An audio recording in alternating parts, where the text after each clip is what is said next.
क्या आप पाइथन 0 से एडवांस तक सीखना चाहते हैं और रियल वर्ल्ड प्रोजेक्ट बनाना चाहते हैं तो ये कोर्स आपके लिए है। आज की क्लास के अंदर हम लूप के बारे में स्टडी करेंगे। पाइथन में लूप का यूज एक ही कोड को मल्टीपल टाइम्स रिपीट करने के लिए होता है। बार बार सेम कोड लिखने के बजाय हम लूप यूज करते हैं। यहाँ आप देख सकते हैं कि हम हेलो लिखना चाह रहे हैं, ठीक है, 3 दफा हमने मैनुअली प्रिंट कर रहे हैं, लेकिन ये अच्छी प्रैक्टिस नहीं है, इसलिए हम लूप यूज करते हैं। पाइथन में डिफरेंट टाइप्स के लूप्स होते हैं।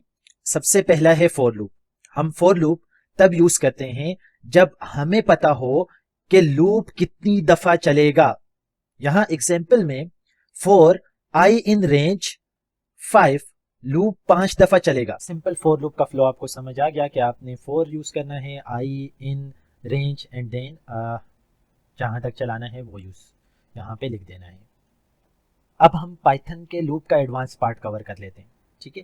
तो जब आप यूज करते हैं फॉर लूप तो यहाँ पर डिफाइन करते हैं रेंज, ठीक है, और इसी तरीके से ब्रेक स्टेटमेंट कवर करेंगे, कंटिन्यू स्टेटमेंट और पास स्टेटमेंट।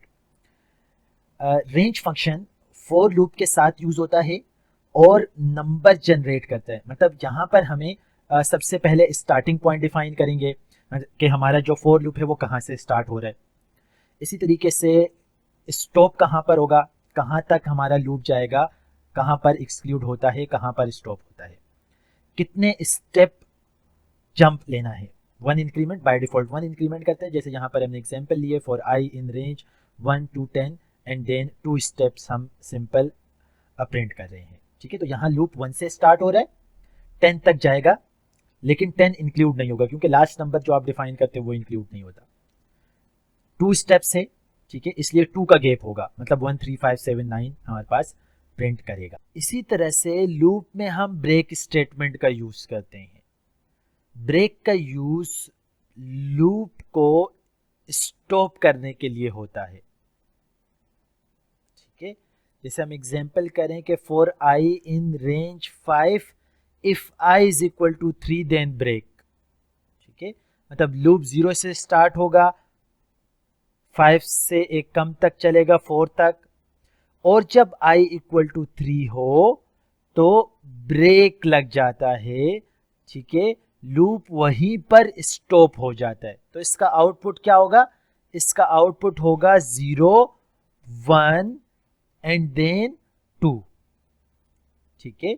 2 के बाद जब i इक्वल टू 3 हो जाएगा तो ब्रेक हो जाएगा, तो लूप और आगे नहीं चलेगा। तो यह इस तरह से हम लूप को यूज कर सकते हैं, ठीक है।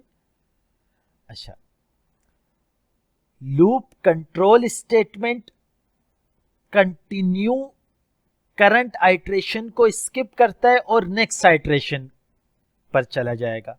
जैसे यहां पर है if i is equal to 3 then continue, तो यहां पर क्या होगा कि जब i इक्वल टू 3 होता है तो उस आइट्रेशन को स्किप कर देता है, बाकी नंबर्स को प्रिंट करता है। तो इसका आउटपुट क्या होगा, 0 1 2, अब 3 को स्किप करेगा और 4 को जाके क्या कर देगा, प्रिंट कर देगा, ठीक है। तो उम्मीद करता हूं कि एडवांस को सब समझ आ गए होंगे आपको। इसी तरह से हम फॉर लूप में पास अप्लाई करते हैं। पास का मतलब क्या होता है कि कुछ भी ना करो, ये सिंपल क्या होता है कि प्लेस होल्डर होता है, ठीक है। मतलब यहां लूप चल रहा है लेकिन कोई काम नहीं कर रहा।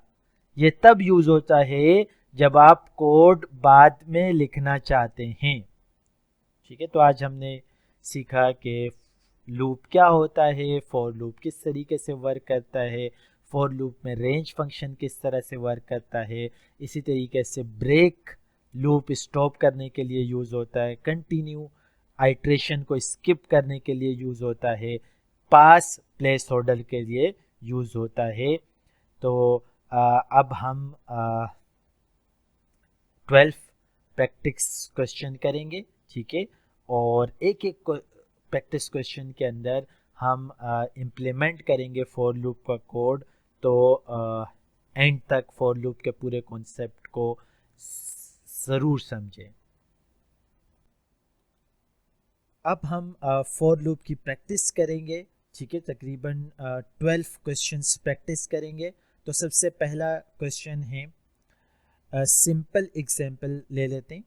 हमें 1 से 10 तक प्रिंट करना है, ठीक है। तो जाहिर सी बात है, एक तरीका तो यह है कि मैं प्रिंट इक्वल टू 1 लिखूं, प्रिंट 2, प्रिंट 3, प्रिंट 4, लेकिन same code multiple time repeat हो रहा है, ठीक है। तो उसके लिए आपको फॉर लूप का यूज़ करना होगा। तो यहाँ पर आपके पास फ्लो चार्ट डायग्राम है। फ्लो चार्ट को पहले समझ लेते हैं, उसके बाद इस कोड की प्रैक्टिस करेंगे, ठीक है। तो सबसे पहले i इक्वल टू 1 से स्टार्ट करना है, ठीक है। फिर कंडीशन चेक करनी है कि जब तक i is less than equal to 10 ना हो जाए, ठीक है। तो जब तक कंडीशन ट्रू हो तो नंबर प्रिंट होता रहेगा, i प्रिंट होता रहेगा। i की वैल्यू शुरू में 1 होगी, उसके बाद हम i को इंक्रीमेंट करते रहेंगे, i प्लस 1 करते रहेंगे, ठीक है। और 10 तक ये क्या होगा, प्रिंट होता रहेगा। ये प्रोसेस तब तक चलता रहेगा जब तक कंडीशन फॉल्स ना हो जाए। Now let's practice for loop. हमें इस एग्जाम्पल में 1 से लेके 10 तक के नंबर प्रिंट करने हैं, ठीक है। इसलिए हम फॉर लूप यूज़ कर रहे हैं, ठीक है। तो यहाँ पर लिख लेंगे फॉर लूप, ठीक है। आई इन रेंज, ठीक है। पाइथन के अंदर हम रेंज डिफाइन करते हैं। यहाँ पर क्योंकि हमें 1 से लेके 10 तक के नंबर प्रिंट करने हैं, तो रेंज होगी 1 से लेकर 11 तक, ठीक है। क्योंकि जो लास्ट नंबर है वो एग्जीक्यूट नहीं करता, ठीक है। इसका मतलब है 1 से लेके 10 तक के नंबर प्रिंट करेगा, ठीक है।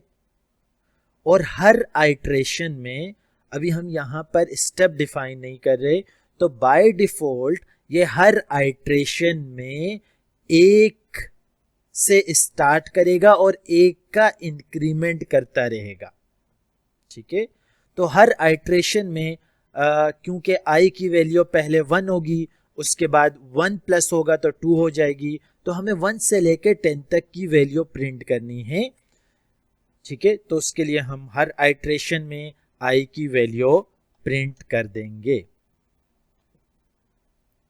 ठीक है। तो जैसे ही लूप कंप्लीट हो जाएगा तो आउटपुट हमारे पास 1 से लेके 10 तक नंबर शो हो जाएंगे। तो लेट्स रन द प्रोग्राम, ठीक है। और देखें हमारे पास प्रोग्राम रन हो चुका है और 1 से लेके 10 तक के नंबर हमने प्रिंट कर दिए,